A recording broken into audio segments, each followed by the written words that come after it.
How can spiritual show and tell supersize your business? Sharon Horne-Ellstrom here. Let's talk about this today. We're focusing on spiritual health and well-being, that area of the 9-part life framework that I share every day in some way, shape, or form.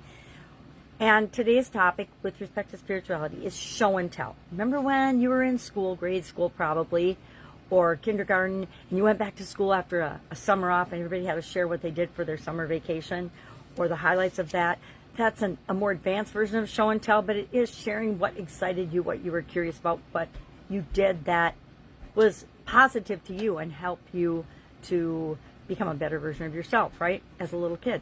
But show and tell in kindergarten or preschool, in my granddaughter's case, involved taking an item usually related to a topic that meant something or means something to them.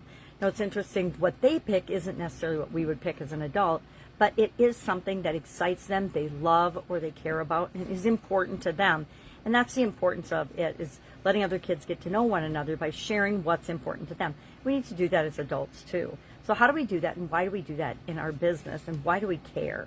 Well, number one, if we consider that we are all spiritual beings and not just physical beings or little robots that are there to do the work as part of our business, and that we are all a living, breathing entity in our businesses as well, it helps us get to know one another better. It helps us to demonstrate what's important to us. It helps us to and we can demonstrate this in a lot of ways. Set the example for the rest of the people in our organization.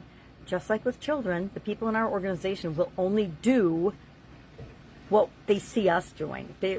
We can tell them to do something till we're blue in the face, but if we're not demonstrating that and doing that too, they're not going to do it. It's just like with kids. Anybody ever had teenagers, raised teenagers?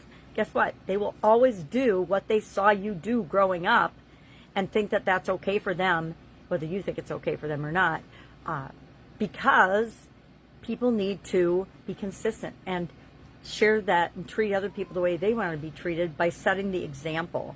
We set the example in a lot of different ways, by walking, especially in work, by leaders, not only just talking and telling people what to do, but by demonstrating it, walking the talk, not just talking and expecting people to do what you say. That is not leadership, by the way. Setting the example, being a good example of what you want to see in your organization is the fastest, easiest way to get that reflected in your organization.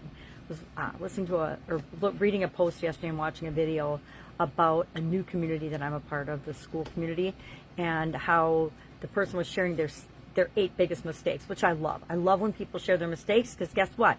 One of the fastest ways to grow and supersize your business is by learning not only from your own mistakes, but that's the most expensive way to learn, learning from other people's mistakes, and don't make those same mistakes. If they're out there telling you, these are the mistakes I made, listen to that. That is pure gold and can save you literally tons of time, decades of time actually, and tons of money and other resources, right? Again, the do as I do, not as I say, it doesn't work anywhere on the planet. You know, look, it doesn't even work in politics. Do it together. One of the fastest ways and why on-the-job training is so successful and so powerful, and I've noticed a shift since technology has taken over in people's level of confidence, competence, when it comes to especially onboarding in new jobs and new roles and coming into a new organization. It used to be you followed somebody around for a day or a week or however long it took, and you shadowed them to get to know the culture, to be introduced to people in the organization, to find out a little bit about the different people that you're going to be working with. And we had expectation sharings, we still do in my companies, one-on-one expectation sharings with the person and the team that you're going to work with and direct report to. Why? Because that is showing people and telling people and hooking them up for success.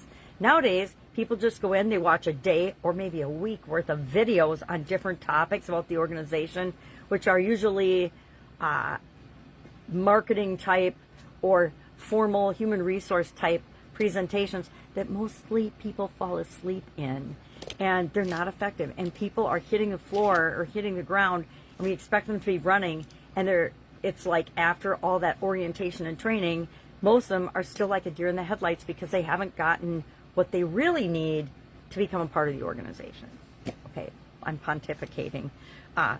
People will do what we do, so make sure you're doing and demonstrating what you want the behavior to be like in your organization, especially from a emotional, spiritual, decision-making, core values, etc., things that match and line up with in your organization.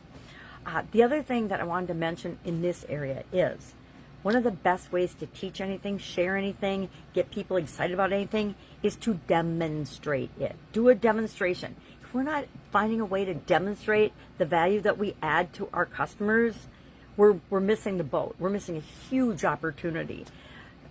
Find a way to demo how your product or service works, and then capture that via video, because that is a really quick and easy and effective way to share it and share that message and reach a lot of people that can use the solution that you offer to people.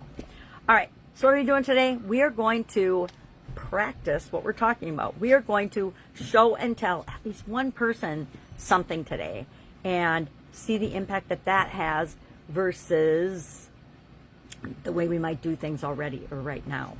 We're also going to take a little self-evaluation and ask ourselves, am I showing and telling, demonstrating, am I being and setting the example, or are there areas I might need to improve on? For example, showing up to meetings on time or other things like that. There's a lot of leaders that don't show up to meetings on time because they're too busy, meaning that they're not making it a priority. If you're demonstrating that you're not making showing up on time a priority, watch how quickly other people adopt that philosophy and show up whenever they darn well feel like it at meetings. Ever had that happen to you? Not me, but that's because I knew better. All right. From past experience, right? You make the mistake once, then you learn from it. Then your new mode of operation is to demonstrate what you want to see in the world. Be the light you want to see in the world. All right. Have an awesome day. If I can help you in any way, ask. Otherwise, I will, of course, be with you tomorrow.